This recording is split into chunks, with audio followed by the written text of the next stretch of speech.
안녕하세요. 늘 사연만 듣다가 제가 간직한 소중한 사연을 여러분들께 들려드리고자 글을 써봅니다.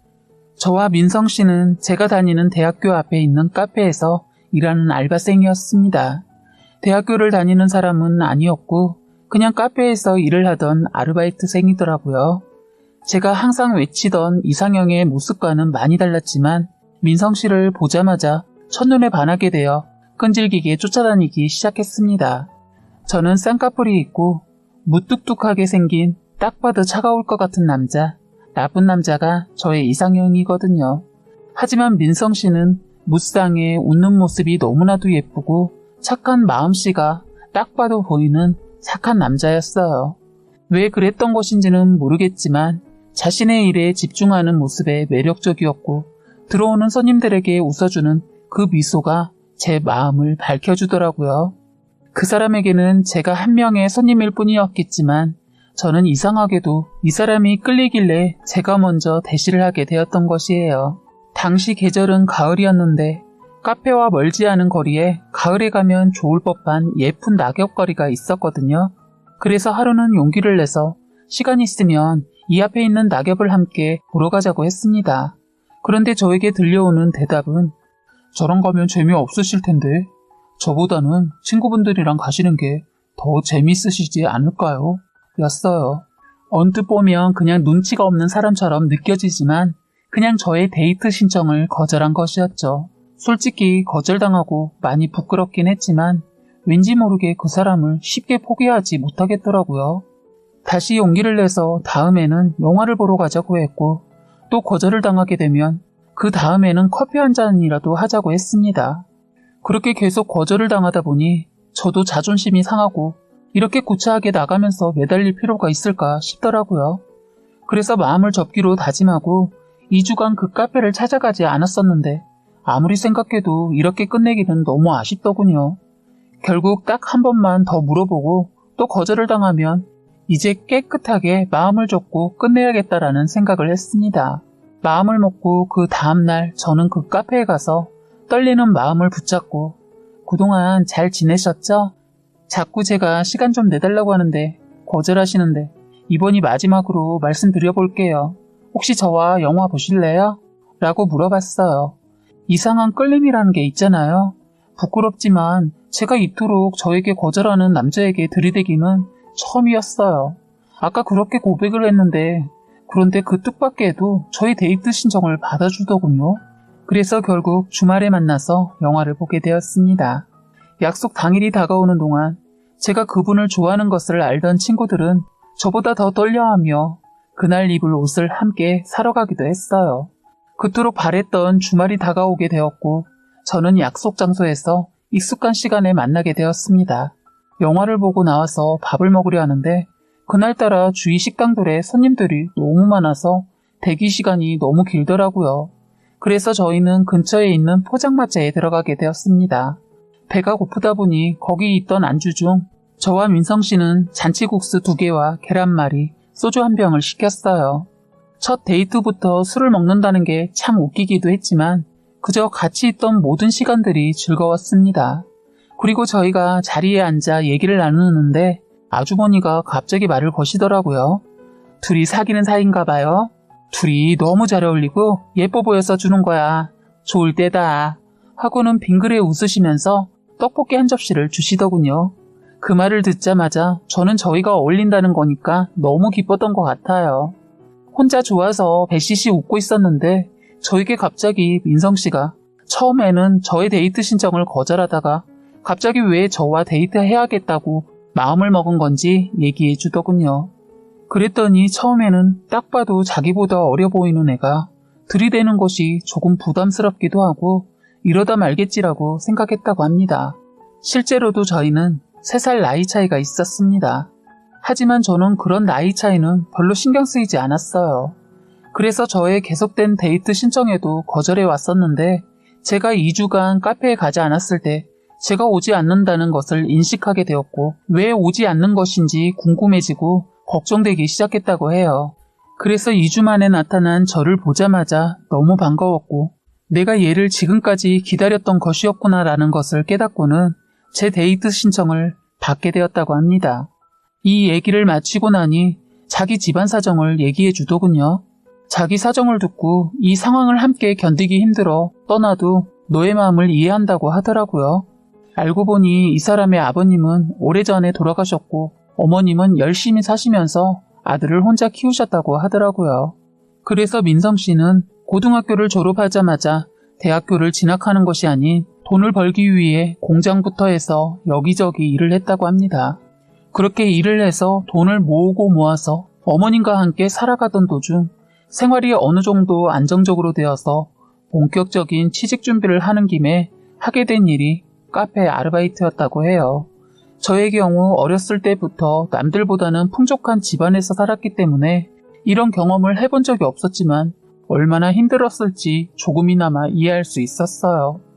이날을 이후로 저희는 하루 이틀 만나는 날이 늘어가게 되면서 자연스럽게 연인 사이로 발전하게 되었습니다.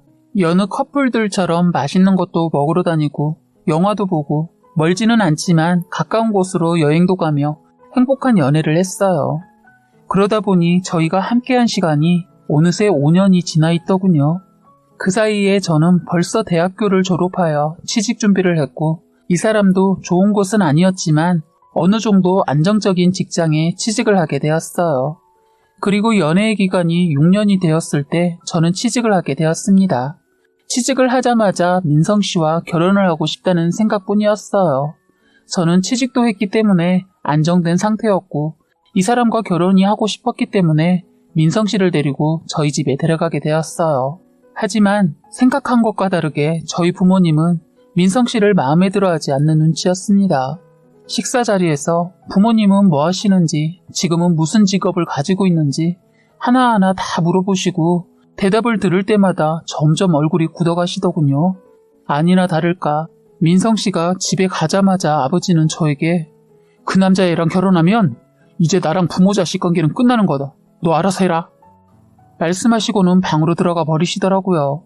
아버지와 그렇게 가까운 사이는 아니었지만 그래도 제가 원하는 것이라고 하면 저에게 티는 내지 않으면서도 다 들어주셨던 분이라 더 충격적이었던 것 같습니다.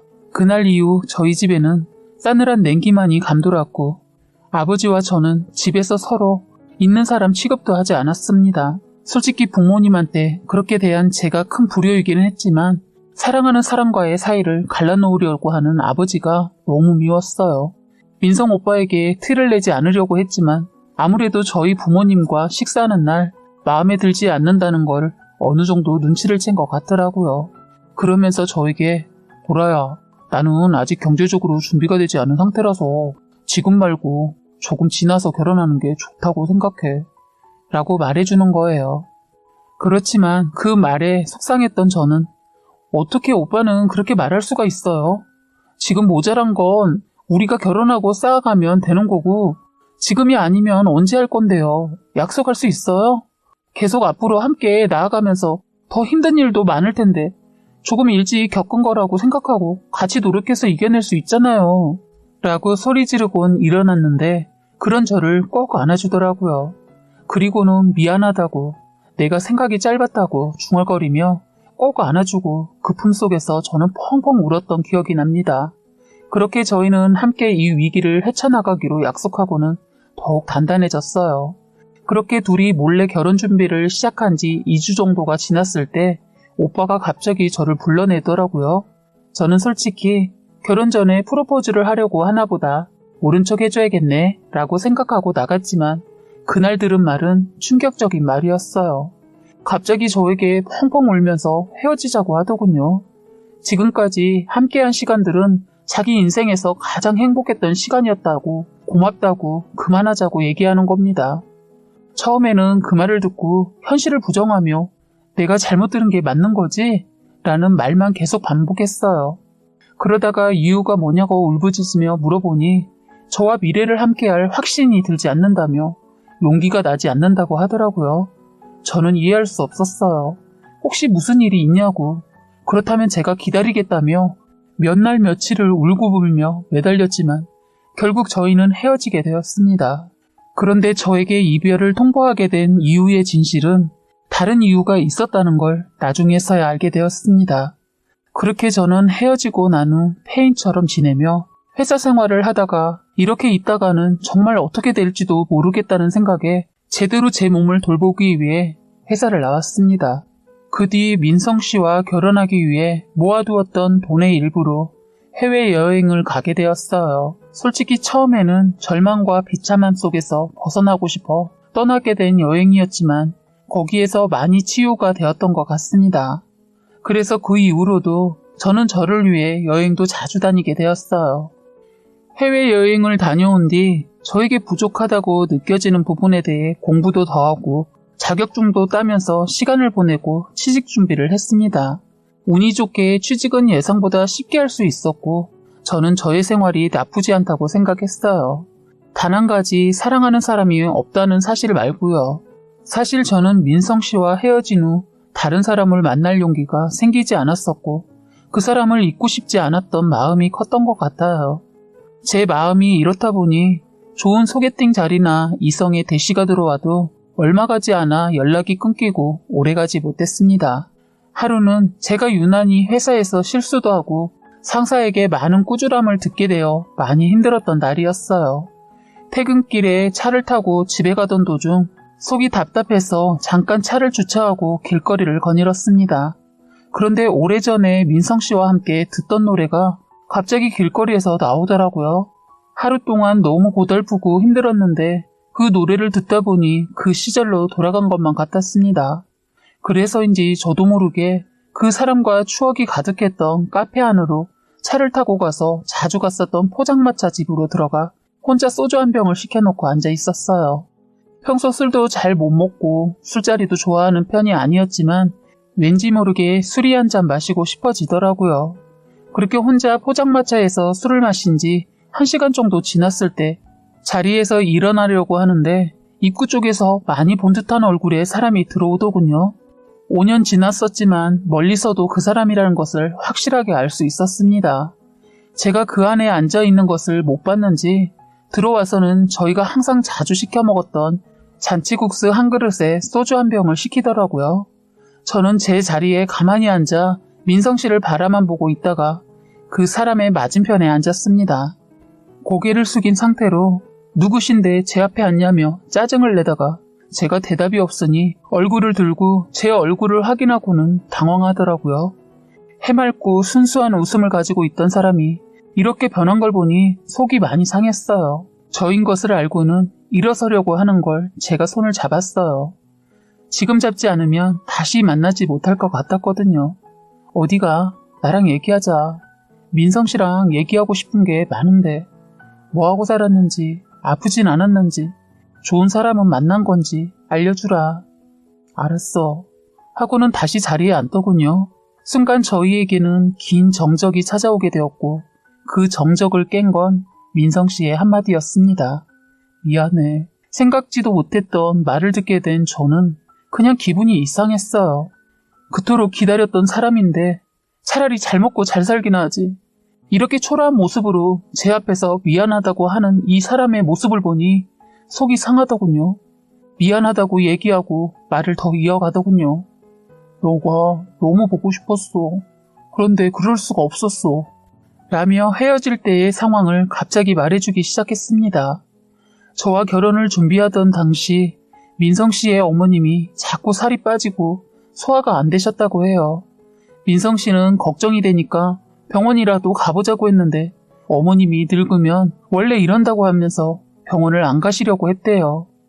고집을 꺾지 못해서 병원을 가지 못했는데 그 후로 저 증상 외에도 구토와 복부에 통증까지 느끼시더니 결국 어느 날은 집에 가봤더니 기절을 하셨었다고 합니다. 그 모습을 보자마자 구급차를 불러 병원에서 정밀검사를 하게 되었는데 안타깝게도 췌장암이 있었다고 해요. 췌장암은 소리 없는 암으로 유명할 정도로 초기에는 증상이 없는 경우가 많은데 어머님의 경우 증세가 나타났는데도 병원을 가지 않아 암이 손을 쓸 수 없을 정도로 번져 있었다는 상태였다고 하네요. 이 사실을 알고 난 후 민성 씨는 고민을 하다가 저에게 솔직하게 말하려고 했다고 합니다. 그런데 엎친 데 덮친 격으로 어머님이 옛날에 보증을 썼던 것이 문제가 되면서 빚더미에 앉게 되었다고 해요. 벼랑 끝까지 내몰리게 된 이 사람은 결혼은 사랑만 있으면 되는 것이 아니라 현실이기 때문에 저에게 무거운 짐을 지어주고 싶지 않았다고 하네요. 그래서 저에게 솔직하게 밝히지 않고 말도 안 되는 변명으로 저를 밀어낸 것이었습니다. 직장에서 민성 씨의 딱한 사정을 알고 난 후 사장님이 자신의 지인을 통해 일자리를 더 소개해줘서 돈 걱정은 조금이라도 덜 할 수 있었다고 해요. 그래서 저에게 질렸다고 헤어지고 싶다고 거짓말을 하고는 어머니의 병간호를 시작하게 되었다고 합니다. 의사는 길어도 몇 개월만 버틸 수 있을 것이라고 했지만 민성 씨의 간절한 바람 덕분이었는지 3년간 살아계시면서 좋은 추억들을 쌓아갔다고 해요. 그렇게 어머님이 돌아가신 후에도 슬퍼할 틈도 없이 한 번도 쉬지 않고 열심히 일을 하다 보니 결국 빚도 어느 정도 갚을 수 있게 되었다고 하더라고요. 그런데 뒤를 돌아보니 자신에게 남은 것은 단 하나도 없어 많은 우울감에 휩싸였다고 합니다. 하지만 무엇보다 그 5년간 저에게 사실을 말하지 않고 함께할 자신이 없다는 비겁한 핑계를 대며 헤어지자고 말했던 게 가장 후회스럽기만 했다고 이야기해주며 매일매일 그날로 돌아가고 싶다는 생각뿐이었다고 하더군요. 그렇지만 제 마음에 큰 상처를 줬던 자신이기에 저에게 다시 돌아올 용기가 나지 않아 그저 제 행복만 빌었다고 합니다. 제가 너무 보고 싶어 미칠 것 같은 날이면 저희가 함께 왔었던 이 포장마차 집에 와서 잔치국수와 소주 한 병을 시켜두고 우연이라도 저와 마주치길 빌었다고 하네요. 혼자 앉아 소주를 비워가며 저를 기다리다가 시켜뒀던 잔치국수가 면이 팅팅 불어가고 국물이 차갑게 식었을 때쯤 집에 돌아갔다고 합니다. 이날도 여느 날과 마찬가지로 제가 너무 생각이 나서 포장마차를 와서 함께 자주 시켜 먹었던 잔치국수와 소주 한 병을 시키고 앉아 있었던 거라고 해요. 그런데 그토록 바래왔던 제가 이 사람 앞에 앉았을 때 처음에는 자신이 잘못 본 건가, 내가 진짜 미친 건가 보다 라는 생각이 들어 자리에서 일어난 거라고 하더군요. 저는 이 사실을 모두 듣는데 눈물이 멈추지 않더군요. 그리고 제 앞에 덤덤히 말해주는 이 사람을 꼭 안아주었어요. 그랬더니 그제서야 눈물을 쏟아내더라고요. 제 품에서요. 보라야, 너를 이젠 다시는 놓치기 싫어. 정말 많이 보고 싶었어. 다신 후회하고 싶지 않아서 지금이라도 사죄하는 거야.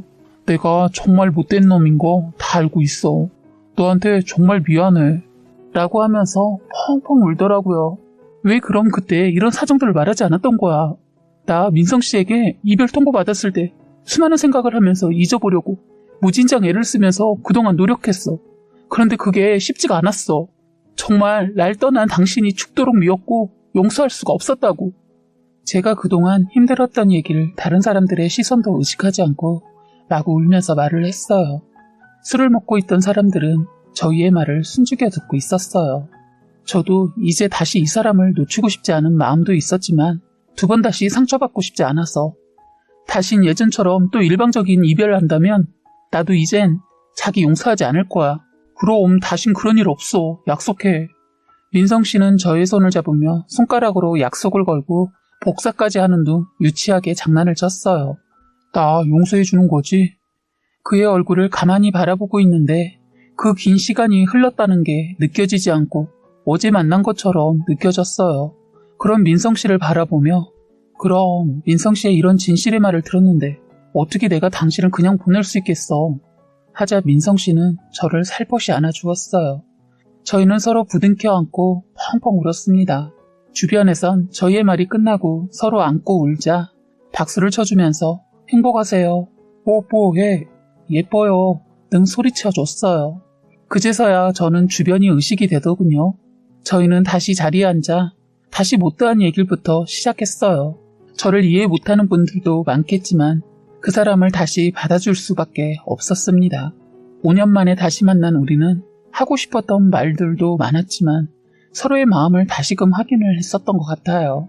그렇게 대화를 나눴고 조금 진정이 된 우리는 포장마차에서 나왔어요.